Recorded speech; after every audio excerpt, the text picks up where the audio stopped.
തൃശൂർ കോടാലിയിൽ 8 വയസ്സുകാരൻ ആൾജോ പാമ്പുകടിയേറ്റ് മരിച്ച സംഭവത്തിൽ സർപ്പ ടീം വീട്ടിലെത്തി. ബാത്റൂമിന്റെ തറ പൊളിച്ച് പരിശോധന നടത്തുന്നു. ഇതുവരെ വീട്ടിൽ നിന്ന് 5 പാമ്പുകളെയാണ് ലഭിച്ചത്. കൂടുതൽ പാമ്പുകൾ ഉണ്ടാകാമെന്നാണ് സംശയം. ഇന്നലെ 2 പാമ്പുകളെയാണ് വീടിനുള്ളിൽ നിന്ന് കണ്ടെത്തിയത്. ഇപ്പോൾ സർപ്പ ടീം അംഗം ജോജു കൂടി ചേരുന്നുണ്ട്. നമസ്കാരം ശ്രീ ജോജു. സംസ്ഥാനത്ത് ഇപ്പോൾ എന്തായാലും ചൂട് കൂടുന്ന സാഹചര്യത്തിൽ പാമ്പുകളുടെ ശല്യം കൂടി കൂടുന്ന സാഹചര്യമാണുള്ളത്. കഴിഞ്ഞ ഒരാഴ്ചക്കിടെ സംസ്ഥാനത്ത് തന്നെ 3 മരണമാണ് റിപ്പോർട്ട് ചെയ്യപ്പെട്ടത് ഈ പാമ്പ് കടിയേറ്റ്. ഈ ചൂട് കൂടുന്നത് തന്നെയല്ലേ പാമ്പുകൾ ഈ ജനവാസ മേഖലയിലേക്ക് കൂടുതലായി എത്താനുള്ള കാരണം? ഈ ഒരു സമയത്ത് ചൂട് കൂടുന്നതുകൊണ്ട് മാത്രമല്ല, അങ്ങനെ ചൂട് കൂടുന്നതുകൊണ്ട് മാത്രമൊന്നും നമുക്ക് പറയാൻ പറ്റില്ല. ഒന്ന്, പാമ്പുകളുടെ ഇണചേരൽ സമയം കൂടിയാണ്, അല്ലെങ്കിൽ പാമ്പുകളുടെ മുട്ടകൾ വിരിഞ്ഞിറങ്ങുന്ന, കുഞ്ഞുങ്ങൾ വിരിഞ്ഞിറങ്ങുന്ന സമയം കൂടിയാണ്. അപ്പൊ ഇപ്പൊ ഞാനിപ്പോ ഇവിടെ കോടാലിലാണ്. ഇപ്പോൾ ഇവിടെ പരിശോധിച്ചുകൊണ്ടിരിക്കുകയാണ്. നമുക്ക് ഇന്നലെ രാത്രിയിലടക്കം 5 വെള്ളിക്കെട്ടന്റെ കുഞ്ഞുങ്ങളെയാണ് നമുക്ക് കിട്ടിയിട്ടുള്ളത്. അപ്പൊ നമ്മൾ ഇന്ന് രാവിലെ പരിശോധന നമ്മൾ ചെയ്തുകൊണ്ടിരിക്കുകയാണ്. അപ്പൊ നമുക്ക് നമ്മുടെ ഒരു ഒബ്സർവേഷനിൽ നമുക്ക് മനസ്സിലായിട്ടുള്ളത് ആ ബാത്റൂം, അല്ലെങ്കിൽ ആ ബാത്റൂമിനോട് ചേർന്നിട്ടുള്ള ബെഡ്റൂം, ആ പരിസരങ്ങളിൽ നിന്നാണ് പാമ്പിനെ കിട്ടിയിട്ടുള്ളത്, പാമ്പ് കുഞ്ഞുങ്ങളെ കിട്ടിയിട്ടുള്ളത്. അപ്പൊ ആ ഒരു സാഹചര്യം നമ്മൾ പരിശോധിച്ചപ്പോൾ ബാത്റൂമിന്റെ ഡ്രെയിനേജിന്റെ ഔട്ടറിൽ ഒരു ചെറിയ വിടവ്, സിമെന്റിന്റെ ഗ്യാപ്പ് കണ്ടു. അത് നമ്മൾ അതിൽ കൂടെ വെള്ളം പമ്പ് ചെയ്ത് നോക്കുമ്പോൾ നേരെ എന്താ പറയാ, വീടിന്റെ പുറത്ത് പിറ്റി, അതായത് നമ്മുടെ സെപ്റ്റിക് ടാങ്ക് ഒക്കെ ഇരിക്കുന്ന ആ ഒരു സ്ഥലത്ത് നിന്നാണ് നമ്മൾ പരിശോധിക്കുമ്പോൾ അവിടെ കരിങ്കൽ തറയുടെ വിടവുകൾ കാണുന്നത്. അപ്പൊ നമ്മളിപ്പോ അവിടെ നമ്മൾ പൊളിച്ചു നോക്കിക്കൊണ്ടിരിക്കുകയാണ്. ഇപ്പോ നമുക്ക് നിലവിൽ 5 കുഞ്ഞുങ്ങളെ കിട്ടിയിട്ടുണ്ട്. സാധാരണ വെള്ളിക്കെട്ടൻ പാമ്പുകൾ 10 മുതൽ 15 വരെ മുട്ട ഇട്ടേക്കാം.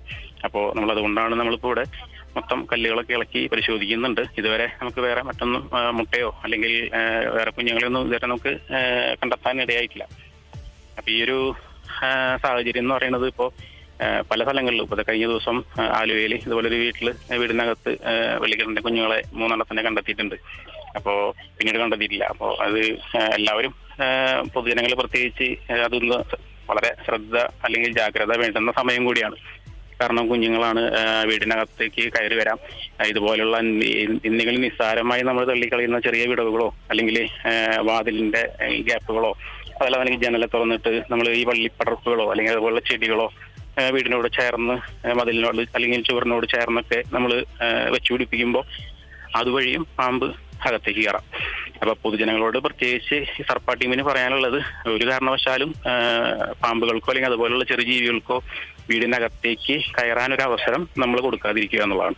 അതുപോലെ തന്നെ വീടിന്റെ ചുറ്റുപാടും ഈ നേരത്തെ പറഞ്ഞ പോലെ തന്നെ കരിങ്കൽ തറകളുടെ വിടവുകളും അല്ലെങ്കിൽ അതുപോലുള്ള ചെറിയ മാളങ്ങളൊക്കെ ഉണ്ടെങ്കിൽ അതൊക്കെ പ്രോപ്പറായിട്ട് സിമെന്റ് വെച്ച് അടയ്ക്കുക എന്നുള്ളതാണ്. അപ്പോൾ നിലവിൽ ഇപ്പോൾ ബാത്റൂം ശുചിമുറിയിൽ കേന്ദ്രീകരിച്ചാണ് ഇപ്പൊ പരിശോധന നടക്കുന്നത്. അങ്ങനെയാണെങ്കിൽ പാമ്പിന്റെ കുഞ്ഞുങ്ങൾ ആ ഒരു പ്രദേശത്ത് ഉണ്ടാകാമെന്നൊരു സാധ്യത മുൻനിർത്തി തന്നെയല്ലേ പരിശോധന? ഇപ്പോൾ 5ഓളം കുഞ്ഞുങ്ങളെയാണ് ഈ കുട്ടിയുടെ മരണത്തിന് ശേഷം കണ്ടെത്തിയിരിക്കുന്നത്. അതെ, വീട്ടുകാര് ഇപ്പോ കുട്ടികളുടെ രക്ഷിതാവച്ചൻ നമ്മോടൊപ്പം ഉണ്ട്. അപ്പോ അദ്ദേഹത്തിന് അതുപോലെ രാഷ്ട്രീയ പ്രതിനിധികളുണ്ട്, അതുപോലെ നാട്ടുകാരൊക്കെ നമ്മോടൊപ്പം ഉണ്ട്. അപ്പൊ അവർക്ക് ഇതിനെ ബാക്കിയുള്ള പാമ്പുകളെ എങ്ങനെയെങ്കിലും അതിനുള്ളിൽ നിന്ന് പരിശോധിച്ച് കണ്ടെത്തണം എന്നുള്ളൊരു ആവശ്യം അവർ നമ്മളോട് ഉന്നയിച്ചിട്ടുണ്ട്. അപ്പൊ നമ്മൾ കരിങ്കൽ കെട്ടായതുകൊണ്ട് തന്നെ, അതും വീടിന്റെ കരിങ്കൽ തറ ആയതുകൊണ്ട് തന്നെ അത് ഫുള്ളായിട്ട് പൊളിക്കാൻ ഒരു പരിമിതിയുണ്ട്. എന്നാലും നമ്മളൊരു അത്യാവശ്യം നമുക്ക് പറ്റാവുന്ന ഒരു ഏരിയ നമ്മൾ പൊളിച്ച് പരിശോധിക്കുകയാണ് ഇപ്പൊ നമ്മളുടെ തീരുമാനം. അതുപോലെ തന്നെ ഇപ്പോൾ ഈ വീടിന് പുറത്തേക്ക് സമീപ പ്രദേശങ്ങളിലേക്കും ഈ ഒരു പാമ്പിന്റെ കുഞ്ഞുങ്ങളാണ് ഇഴഞ്ഞു പോകാനുള്ള സാധ്യത ഏറെയാണ്. അപ്പോൾ സമീപ പ്രദേശങ്ങളിലേക്കും ഒരു പരിശോധന വ്യാപിപ്പിക്കാനുള്ളൊരു സാധ്യത ഇപ്പോൾ മുന്നിലുണ്ട്. അത് ഈ വീട് എന്ന് പറയുന്നത് ഇപ്പൊ കോടാലി കുറച്ച് അകത്തോട്ട് ചെന്നിട്ട് അത്യാവശ്യം ചുറ്റുപാടും എന്താ പറയാ, പറമ്പുകളും അല്ലെങ്കിൽ അതുപോലെയുള്ള റബ്ബർ തോട്ടങ്ങളൊക്കെ, തെങ്ങും തോപ്പുകളൊക്കെ ഉള്ള ഒരു സ്ഥലമാണ്. അപ്പോ ഒരു പക്ഷേ ഇപ്പൊ നമുക്കിപ്പോ നിലവിൽ 5 പാമ്പുകൾ നമ്മൾ കണ്ടെത്തി. അതിനുശേഷം ഇനി ബാക്കിയുള്ള ഉണ്ടായിരുന്നിരുന്ന കുഞ്ഞുങ്ങളിൽ ഒരു പക്ഷേ പുറത്തേക്ക് വന്നിട്ടുണ്ടാവാം. അത് ഇതുപോലെയുള്ള തൊടിയിലേക്കോ അല്ലെങ്കിൽ പറമ്പുകളിലേക്കോ പോയിട്ടുണ്ടാവാം. ആ ഒരു സാധ്യത നമുക്ക് തള്ളിക്കളയാൻ പറ്റില്ല. അതുപോലെ തന്നെ ഈ നേരത്തെ ജോജു സൂചിപ്പിച്ചതുപോലെ പാമ്പുകളുടെ ഒരു പ്രജനന സമയമാണ് ഈ ചൂടുകാലം എന്ന് പറയുന്നത്. അതിനാൽ തന്നെ ഒരുപാട് പാമ്പ് കുഞ്ഞുങ്ങളെ മുട്ട വിരിഞ്ഞിറങ്ങുന്ന സാഹചര്യമുണ്ട്. അപ്പോൾ ഈ ജനവാസ മേഖലകളിലേക്ക് ഈ പാമ്പുകൾ എത്തുകയാണെങ്കിൽ ജനങ്ങളിൽ ഒരു ആശങ്ക ഉണ്ടാകും. അപ്പോൾ ഏത് തരത്തിലുള്ള മുൻകരുതലുകൾ സ്വീകരിക്കേണ്ടി വരും ഈ ഒരു നിലയിലാണ് കാര്യങ്ങൾ പോകുന്നതെങ്കിൽ? അതെ, തീർച്ചയായിട്ടും. അത് നമുക്കിപ്പോ ഈ ഒരു വർഷം മാത്രമല്ല, ഇത് എല്ലാ വർഷവും ഈ ഒരു സമയങ്ങളിൽ അല്ലെങ്കിൽ ഈ ഒരു മാസങ്ങളിൽ എല്ലായിടത്തും ഇപ്പോ നമുക്ക് നവംബർ തുടങ്ങി ഏതാണ്ട് ഒരു ഫെബ്രുവരി മാർച്ച് വരെയും ഓൾമോസ്റ്റ് എല്ലാ പാമ്പുകളുടെയും ഇണചേരൽ സമയമാണ്. അപ്പോൾ നിങ്ങളൊന്ന് പുറകിലോട്ട് പരിശോധിച്ചാൽ നിങ്ങൾക്ക് തന്നെ നിങ്ങളുടെ മാധ്യമങ്ങളിൽ അത് കാണാൻ പറ്റും. കാരണം വെച്ചാൽ വലിയ പാമ്പുകൾ, അതായത് ഇണചേരാൻ തയ്യാറായിട്ടുള്ള വലിയ പാമ്പുകളെ 1, 2, 3 അതിലധികമോ പാമ്പുകളെ ഒരു സ്ഥലത്തു നിന്ന് തന്നെ കിട്ടാറുണ്ട്.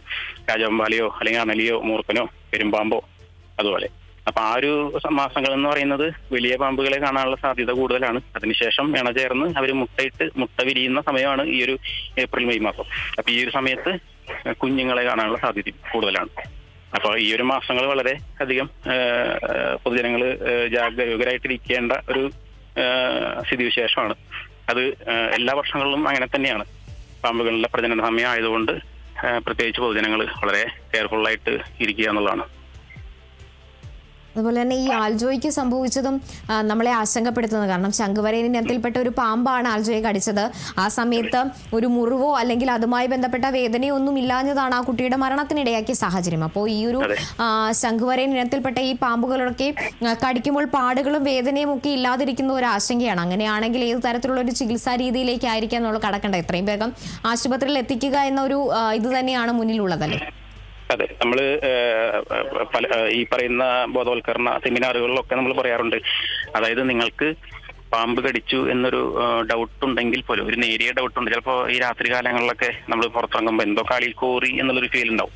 അപ്പോൾ നമ്മൾ അത് ഇന്നതാണ് നമ്മൾ കണ്ടില്ല എന്നുള്ള ഒരു സിറ്റുവേഷൻ ആണെന്നുണ്ടെങ്കിൽ നിർബന്ധമായിട്ടും ഹോസ്പിറ്റലുകളിലേക്ക് എത്തണം എന്നുള്ളതാണ്. അതുപോലെ തന്നെ ഈ പറയുന്ന വെള്ളിക്കെട്ടൻ പാമ്പുകളെ സംബന്ധിച്ചിടത്തോളം ന്യൂറോടോക്സിക് ആണ്. അതുപോലെ തന്നെ അവരുടെ വിഷപ്പല്ല് വളരെ ചെറുതാണ്. പക്ഷെ വിഷത്തിന്റെ വീര്യം മറ്റു പാമ്പുകളെ അപേക്ഷിച്ച് കൂടുതലുമാണ്. അപ്പോൾ ഞാൻ നേരത്തെ സൂചിപ്പിച്ച പോലെ വളരെ ചെറിയ വിഷപ്പല്ലായതുകൊണ്ട് തന്നെ ഇത് കടിച്ചു കഴിഞ്ഞാൽ, ബൈറ്റ് ചെയ്ത് കഴിഞ്ഞാൽ വേദന വളരെ കുറവായിരിക്കും. അതുപോലെ മുറിവും ചിലപ്പോൾ മുറിവ് ഉണ്ടാകണമെന്നേ ഇല്ല. അപ്പൊ അത്തരം സാഹചര്യങ്ങളിൽ നമ്മൾ വളരെയധികം ശ്രദ്ധിക്കേണ്ടതുണ്ട്. മാത്രമല്ല, പ്രത്യേകിച്ച് ഈ വെള്ളിക്കെട്ടൻ പാമ്പുകൾ അല്ലെങ്കിൽ ശംഖുവരയൻ പാമ്പുകൾ ഹൈലി നൊക്ടേണൽ, അതായത് രാത്രി മാത്രം സഞ്ചരിക്കുന്നവയാണ്. അപ്പോൾ നമുക്കറിയാം രാത്രി കാലങ്ങളിൽ ഇര തേടി ഇറങ്ങുന്ന ഇതുപോലുള്ള വിഷപ്പാമ്പുകൾ ഞാൻ നേരത്തെ സൂചിപ്പിച്ച പോലെ വീടിനകത്തേക്കൊക്കെ വരാനുള്ള ഒരു സാധ്യത ഉണ്ടെങ്കിൽ വീട്ടിൽ ഉറങ്ങിക്കിടക്കുന്ന ആളുകളിലെ മനുഷ്യരുടെ അടുത്തേക്ക് വരാനുള്ള സാധ്യതയുണ്ട്. അപ്പൊ അങ്ങനെ വരുമ്പോഴാണ് നമ്മളെ മനഃപൂർവ്വം ആ പാമ്പ് വന്ന് കടിക്കുന്നതല്ല, പക്ഷെ നമ്മുടെ ശരീരത്തിനോട് ചേർന്ന് ഈ ഒരു പാമ്പ് പോവാണെന്നുണ്ടെങ്കിൽ നമ്മൾ അങ്ങോട്ടൊക്കെ ഒന്ന് ചെരിഞ്ഞെടുക്കുന്ന അവസ്ഥയിൽ പാമ്പിന്റെ മേല് തട്ടി പാമ്പിനെ വേദനെടുക്കുമ്പോഴാണ് പാമ്പ് നമ്മളെ കടിക്കുന്നത്. പക്ഷെ ഈ വെള്ളിക്കെട്ടനാവുമ്പോൾ ആ ഒരു കടി നമുക്ക് അറിയണമെന്നില്ല. ചെറിയൊരു വേദനയോ അല്ലെങ്കിൽ ഉറുമ്പ് കടിച്ച വേദനയ്ക്ക് ഫീൽ ചെയ്യുള്ളൂ. അപ്പൊ നമ്മൾ ആഴത്തിലുള്ള ഉറക്കത്തിലായതുകൊണ്ട് നമ്മളത് ശ്രദ്ധിക്കില്ല, കാര്യമാക്കില്ല. അപ്പോ ആ കാര്യങ്ങളിൽ പ്രത്യേകിച്ച് പൊതുജനങ്ങൾ ഒരു വളരെ അധികം ശ്രദ്ധ കേന്ദ്രീകരിക്കേണ്ടതുണ്ട്.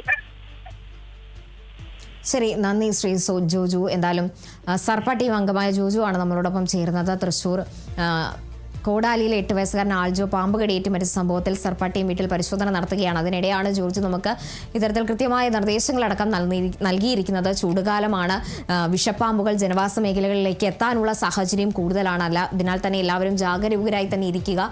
പാമ്പുകൾ അകത്തേക്ക് വീടിനുള്ളിലേക്ക് പ്രവേശിക്കാതിരിക്കാനുള്ള മുൻകരുതലടക്കം ഈ ഒരു സമയത്ത് ജനങ്ങളെല്ലാം സ്വീകരിക്കുക. ജാഗരൂകരായി തന്നെ ഇരിക്കുക എന്നൊരു നിർദ്ദേശമാണ് മുന്നോട്ട് വയ്ക്കാനുള്ളത്.